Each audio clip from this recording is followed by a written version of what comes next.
Gre za obnovo kopališča, ki je zelo tehnološko in strokovno zahtevno. Vedno delati v gradbeništvu sanacijo ali rekonstrukcijo je bistveno težje kot graditi na novo. In to je bil poseben izziv in tudi zaradi tega vse komplikacije, ki so tukaj nastopile. Samo objekt bo od sobote naprej živel svojo neko uporabo, ki smo jo od leta 1972 tudi poznali. Vsi programi, ki so tukaj manjkali, so bili seveda plavanje, se pravi otrok, učenje plavanja, potem potapljanje, se pravi tekmovalno plavanje, skoki v vodo in tako dalje. Vse tega ta trenutek ni bilo.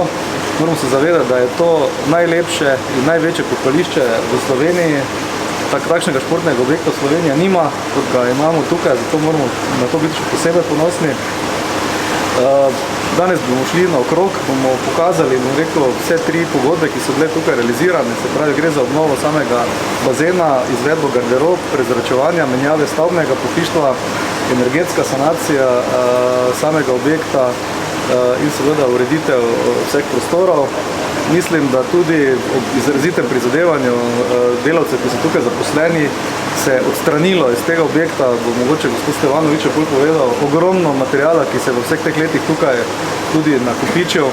Tako da je tudi, rekel, celotna podoba danes seveda bistveno drugačna, kot je bila pa zatečeno stanje pred 3 leti, ko smo tukaj se s tem projektom začeli ukvarjati.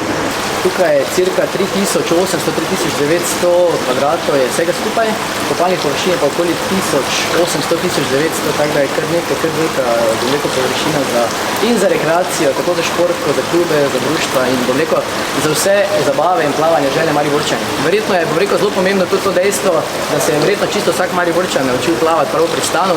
Naj povem, da se cirka 900–1000 otrok letno tukaj nauči plavati, to so prvi razredi, potem so sredi še tečaji, 3. in 4. razredi, vsega se razmišlja tudi o tistem popravnem plavalnem tečaju v 6. razredu, tako da vsi ti že komaj nestrpno čakajo, da se bojo lahko seveda kopali tudi v srednjem razredu. Torej, športni klubi, društva, šole, vsi vljudno vabljeni, kot je že direktor napovedal, v soboto in nedeljo imamo prav posebno akcijo za čisto vse radovedne, za čisto vse Mariborčane, ki na to otvoritev čakajo nestrpno, tako da smo dali 50% popusta na vstopnice, seveda naslednji teden so potem še počitnice, tako da družine, otroci, starši, dobrodošli v Kristan.